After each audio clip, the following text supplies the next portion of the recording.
పెద్దలందరికీ నమస్కారం. ఇవాళ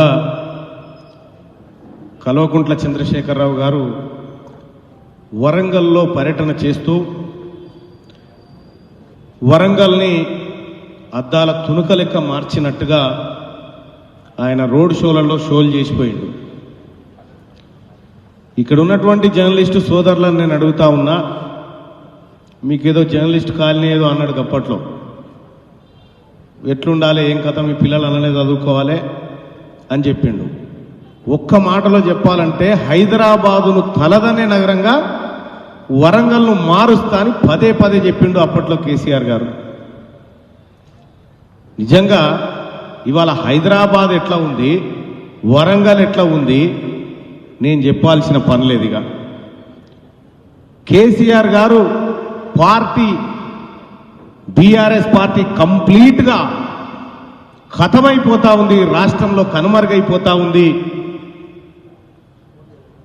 ఎక్కడ మొదలైందో అక్కడికే వచ్చి ఒక్కనే చేసినా ఒక్కనే స్టార్ట్ అయినా అన్నాడు, మళ్ళీ ఒక్కడే మిగిలిపోయే పరిస్థితికి వచ్చింది. 2001లో సిద్దిపేటలో బస్సు గుర్తు మీద పోటీ చేసి మళ్ళీ అదే బస్సు దిక్కైంది. ఎక్కడ ప్రారంభమైందో అక్కడికే వచ్చింది కేసీఆర్ గారి ప్రస్థానం.